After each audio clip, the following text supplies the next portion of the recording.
পরিচিত হওয়ার সুযোগ নেই। এটা কি আমাদের নতুন ইঞ্জিনিয়ারিং হবে?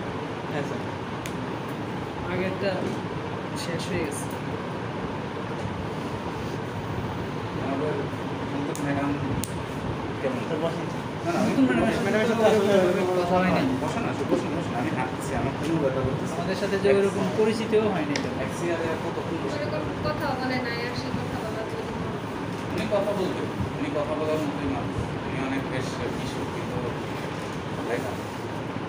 হয়তো প্রথমে হয় না যে আসলাম দেখলাম না, ওনাকে চলে গেলাম এরকম ওনার সাথে একটু কথা বলে বুঝতে পারছি উনি অনেক মিশুক, উনি অনেক গল্প বলতে পারবে, কিন্তু মানে এখন জানি না তো আসলে মানে কার মাইন্ডসেট কীরকম। তো আমার কাছে না মানে দেখে খুব অসুস্থ অসুস্থ মনে হয়। উনি প্রেগনেন্ট ছিলেন, 9 মাসের বেবি আছে, ওনার শরীর দেখছে, এই জন্যই উনি খাওয়া দাওয়া করতে পারে না, রাতে ঠিক মতো ঘুম হয় হ্যাঁ না রাতে বাচ্চার ব্যাপারে। আপনি মানে আপনি জাস্ট চিন্তা করেন আপনার ইনস্টিটিউশনের এক সিনিয়র, এটা মনে করলে হবে, ওনাকে আমার পুরো এরকম মনে হচ্ছে, মানে উনি মুখের ভিতর তার কথা আছেই, আপনি জাস্ট একটা ঝাড়া দিবেন, সে গল্প করা শুরু করবে, সে ছেড়ে দেবে। তারপর তার বাবুকে করে রেখে আসছে, বসে শাশুড়ির কাছে রেখে আসছে, আমি এখন একটু ফাঁকা আছে, ওরা এটাও বলতেছে, সে আছে, সবাই সুস্থ মতো কাজ করবে। ম্যাডাম তো পিসি মনে হয় ইয়ে করে দেয়নি।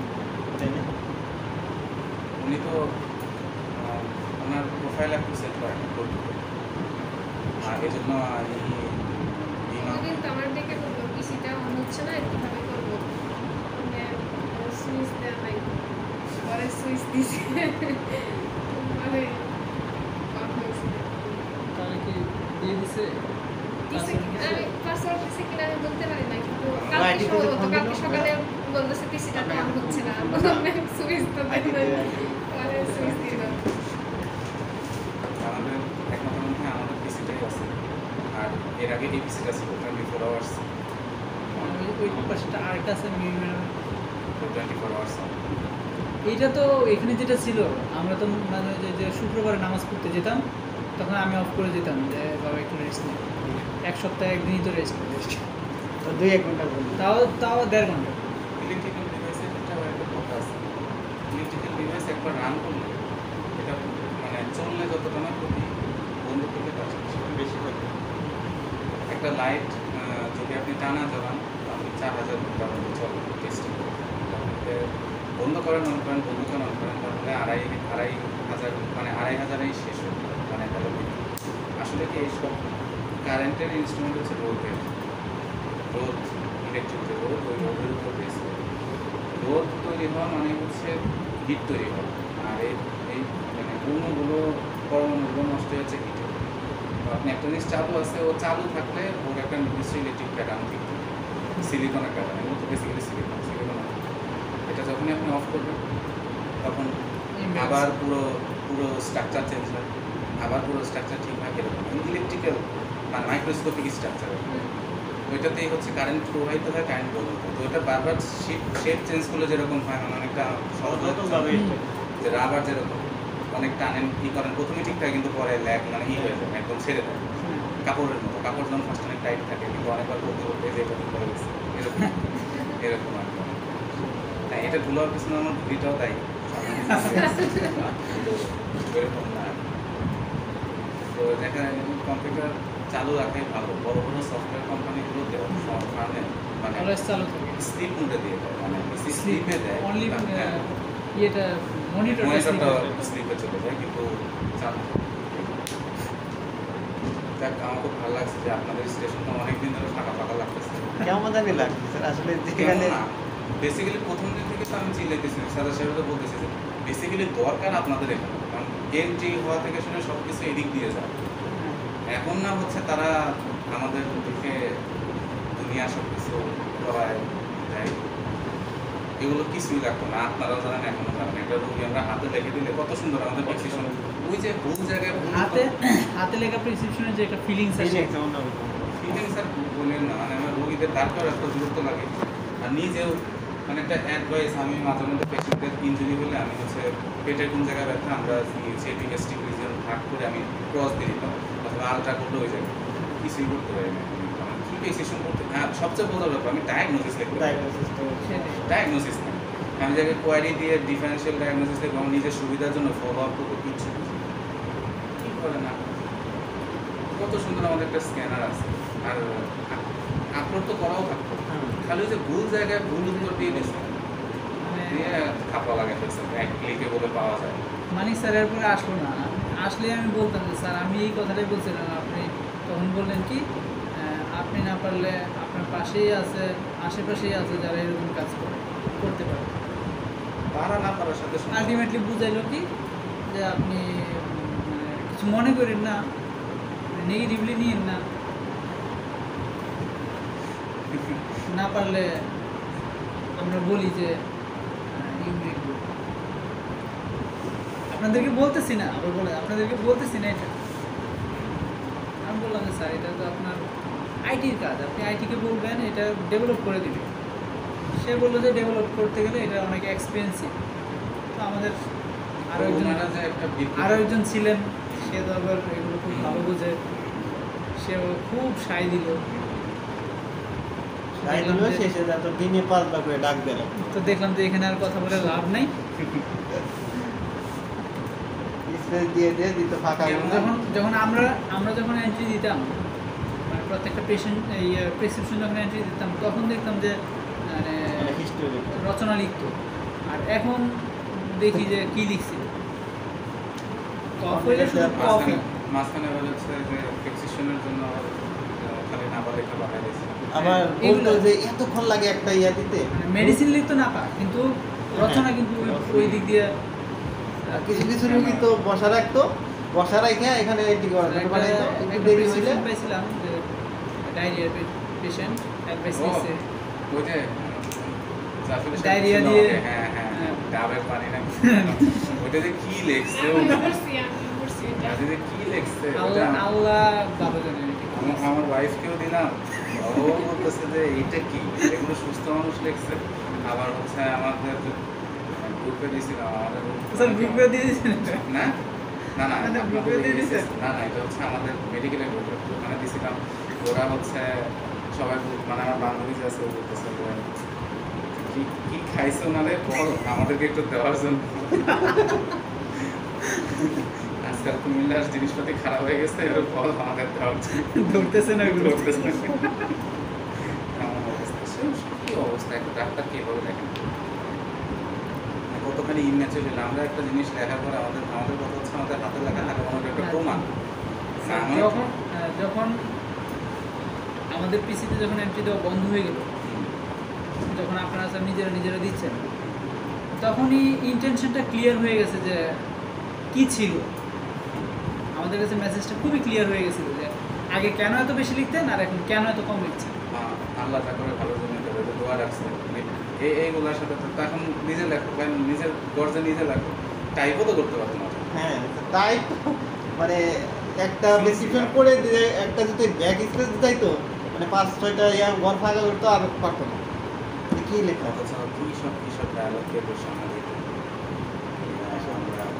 আবার দেখতাম যে মিমি ম্যাডাম ঠিকই জ্ঞান দিত, এইটা এভাবে কিন্তু মেয়ে ম্যাডামে কিন্তু ওইরকমই হয় না, এদের back space। কিন্তু ওনার দিনে কমপক্ষে 3-4 বছর হইতো ব্যাক স্পেস দিয়ে আবার ঠিক করে দেবে। আল্লাহ ওনাকে হেদায়েত দান করে, আল্লাহ ওনার সংসার ভালো রাখে, জামাই বউ বাচ্চা আছে। বাচ্চা নাই তো মনে হয়। বাচ্চা নেই। এদের নিয়ে আমার আসলে চেষ্টা না করলে আর এদের খালাস দিতে শোনেন, এটা বলে লাভ নেই। যেমন কতদিন যাচ্ছিলাম, আমাকে গাড়ি দিতে করতেছে তোফাজল, যিনি ড্রাইভার, বলছে স্যার দেখছেন কুমিল্লা কী করছে, কুমিল্লার দুইটা করতেছে হচ্ছে ওখানে কোরআন শরীফ মানে রাখলো কী করে, মানে কোরআন শরীফ এটা ই করলো, আরও জানাবে না ওদের ওখানে মন্দিরের বড় কিছু জানাবে না কিছু বলছে। তখন আমি বলছি যে আপনি আসল জায়গায় প্রশ্ন করেন, ওখানে কোরআন শরীফের গুরুত্ব আমাদের কাছে, এটা আমাদের পবিত্র, এটা আমাদের সব কিছু। ওদের পবিত্র জায়গায় এটার তো কোনো প্লেস নেই। আস্তাগফিরুল্লাহ, যদিও এটা আমার মানে আমি জাস্ট বলতেছি প্লেস নেই। তো আপনি আমাকে বলেন যে মানুষটা কোরআন শরীফটা ওখানে যে রাখছে, ওর মাথায় কী হলো, তো ও তো ঝামেলা করার জন্য এটা রাখছে। আপনি অবশ্যই। ওখানে কোরআন শরীফ পাওয়া গেছে, ওরা জানাইলো না কেন এটা না বলে জিজ্ঞেস করুন ওই জায়গায় প্রথমে কোরআন শরীফটা রাখলো কেন? রাখছো তো। সেটা জানা দরকার। এখন এইরকম যদি কেউ থাকে যে মানে যে মানুষটা ওখানে যে কোরআন শরীফটা রাখছে সে যদি মুসলিম হয় তাহলে সে তো মুসলমানের কোনো নাই, মানে এটা তো বেসিক্যালি সে তো অমানুষ, এটা তো বলে লাভ। আর সে যদি হিন্দু হয় ওর ধর্ম অনুযায়ী ও হচ্ছে অমানুষ, হ্যাঁ অবশ্যই। কারণ কোনো ধর্মেই বলা নাই যে অন্য ধর্মকে অন্যদেরকে ই করা। অবমাননা করার কোনো আবার scope আরেকটা নেই। কথাও আছে যে দেখলাম যে অনেক লিখতেছে যে কি বলে ধর্ম যার যার উৎসব সবার, এই কথাটার সাথে আমার অনেক খেয়াল আছে। আমার তো কেউ আমার যেদিন হচ্ছে আমি কুরবানির ঈদ পালন করি ওই দিন কোনো হিন্দুতে এসে আমার সাথে কুরবানি ঈদ পালন করে না। এটাই তো। অথবা প্রশ্নতে ওদের লাগে। কিন্তু ওদের পূজার টাইমে আমার বহুত ফ্রেন্ড রাস্তায় বহুত Maximum মানে হিন্দু- খাবে, নাচানাচি করবে, সব কিছুই করবে, বলে যে পূজা দেখতে যাচ্ছি। আমরা আসলে মনেই করি যে ওখানে গেলে কোনো সমস্যা নেই, আমরা জাস্ট মজা করতে হ্যাঁ, যাচ্ছি। মজা করতে যাচ্ছি, কিন্তু ওইটা কি আমাদের ধর্মে আছে? ওরা কি আমাদের ধর্ম পালন করতে আসে? ওরা কি আমাদের কোনো উৎসবে এসে ই করে? আমি কোরবানি ঈদে আমি দেখি যে আমাদের এলাকায় বাজারই বন্ধ থাকে, ওরা হিন্দুরা, হিন্দুদের মানে আশেপাশে তো কেউ দোকানই আসে বন্ধ না। থাকে। তো এগুলো খুবই মানে আনফর্চুনেট ব্যাপার। আর আমরা নাচানাচি করি, ওদের সাথে তাল মিলে খাওয়া দাওয়া করি, নাড়ু খাই, খাই, এগুলো তো খাওয়াই তো একদমই। না, বলা আছে তো যে আপনি কোনো খাবার যদি মুসলিম হাতে তৈরি না হয়ে থাকে, যদি একদমই না হয় তাহলে সেটা খাইতে মানা করা হচ্ছে।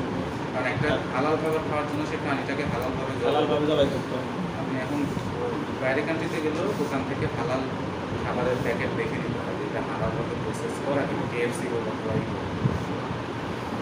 এই যে আজকে যেমন এই যে আপনার তো খুব শান্তিতে এখানে নেট পাচ্ছেন, বাইরে মোবাইল নেটওয়ার্ক মনে করো নেট সকালের কালকে রাতের থেকে সব ওয়াইফাই বন্ধ।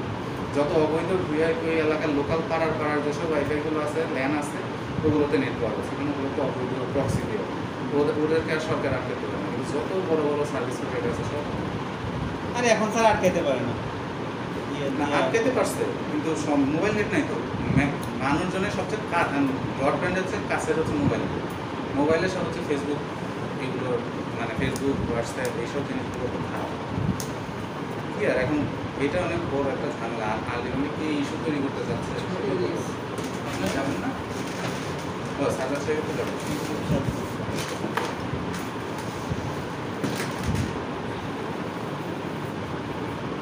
দোয়া করেন সাম্প্রদায়িক দাঙ্গা না লাগলে, কিন্তু কারণ আর কোনো তো উপায় নেই। কারণ বিএনপি কখনো এমন কোনো আন্দোলন নামতে পারবে না যে নাম দিতে সব ডেভেলপ হয়ে যাবে, ওটা তো বলে লাভ নেই। এখন কিন্তু হিন্দু মুসলিম একটা ধর্মীয় যদি ঝামেলা করে ফেলে তো সেটা তো আসলে আপনার জিনিসটা খুবই ওইদিকেই এগুচ্ছে। এটা খারাপও লাগছে, কারণ কুমিল্লাতে তো আমি 7 বছর থেকে আসছি। কুমিল্লা তো রীতিমতো একটা হিন্দু এলাকা, মানে ওখানে ওদের মেইন যে শহর ওটা একটা হিন্দু এলাকা, হিন্দু হিন্দু এলাকা। ঠিক আছে, হিন্দুরা যেমন হচ্ছে কিছু কিছু ক্ষেত্রে আমাদেরকে গালি দেয়, আমরা যেমন অবশ্যই হিন্দুদেরকে গালি দিই, এগুলো ভিক্টিম হিস্ট্রিতে চলে আসছে। কিন্তু আজ পর্যন্ত কেউই মানে ধর্মীয় কারণে আমার সাথে কোনো খারাপ আচরণ প্রচারই করছে, এটা আমি ফেস করি করবো। আর আমাদের মনে হয় কি হ্যাঁ আপনি বাইরে গেছেন প্রচুর কি গরম, এখন কি রোদ আছে নাকি ভাই? রাতের বেলা এগুলো বলবেন। বৃষ্টি আসছে, তাহলে তো বৃষ্টি হবে। সকালে আসবে। বৃষ্টি আমাদের যাওয়া আসে বৃষ্টি। হ্যাঁ, একটুখানি একটু বাজে অবস্থা। আপনি যাইনি তো আর 2 ঘন্টা পর? হ্যাঁ, আমার যে 9টা বাজে আছে, কেমন লাগবে 1-9টা? আমাদের আরো সে 4 ঘন্টা পর। আমার এর মধ্যে বৃষ্টি হয়ে যাবে। সকালে রুম ছাড়া যাবে, স্যার? আপনি আছেন, আপনি আছেন।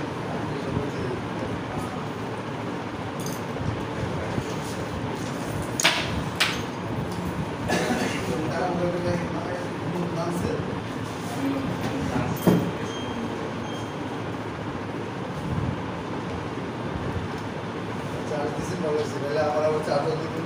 আমি 2 যে বাসা থেকে চার্জার দিতে হবে, চার্জার দিচ্ছি। আমি ওই চার্জার দিয়ে দিয়েছি।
দেয়া আছে। দেয় নাই তো? হ্যাঁ দেয়া আছে। এই যে ইয়া হইলে হ্যাঁ ফুড ডেলিভারি দোয়া হয় সব এই যে কোনো আপনার কিন্তু তারই নেই ভিতরে সারে জিনিসটা বলে তার আছে কে বলছে না তার দেওয়া নাই এখানে। তার আছে কে বলছে কিন্তু আপনাকে? activate করা আপনি কি আছে। লাইভ দেখেন না? না ওইটা লাইট আছে এটা লাইট এটাতে দেয় নাই। কি পুশ করে কি দেখবো নাকি? পরে ভাবলাম যে আগুন জ্বলতে নিছিল নিভাইছি দেখছি আপনাদের এগুলো ঠিক আছে কিনা। হেলাম দিছিল মানে আমরা সেদিন ওষুধ ওষুধ দিছি তো পরে উপরে সিকিউরিটি পাঠাইছি না লাইট আছে আমি তো একদিন ভুল করে যেটা দাবাইছি আর এটা ভিতরে ই করা যায়। এটা হচ্ছে চাবি দিয়ে এটা খুললেই ঠিক হয়ে যায়। ওদের কাছে চাবি আছে আবার শুধু খুললেই ঠিক হয়ে যায়। ও মানে এটা অটো রিসেট। এটা একবার দিলে আটকে দেবে ও আচ্ছা। নেমে যাবে আবার চাবি দিয়ে খুললে আবার বক্সটা খুললেই।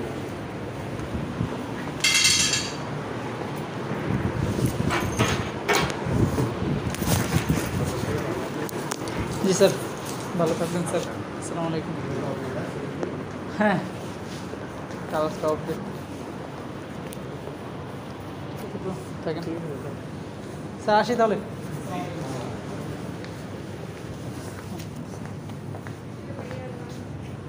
ওই যে টেবিলের উপর একটা কাগজ আছে, এটা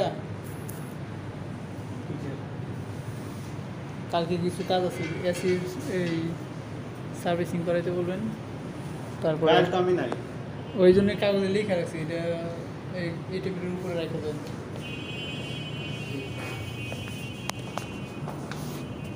আর নাহলে এখানে দিয়ে দেন, মিম দেখবে না। ওই পাশে একটা কাগজ আছে, এটা ঠিক আছে।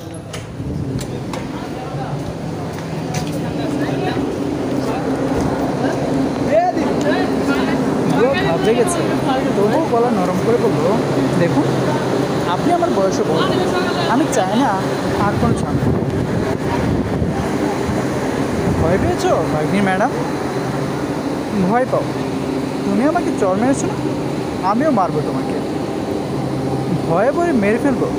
আজ থেকে এই রাস্তা দিয়ে যাওয়ার প্রতি মুহূর্তে ভয় পাবে তুমি। এই বুঝি রনক এসে তোমায় তুলে নিয়ে যায়?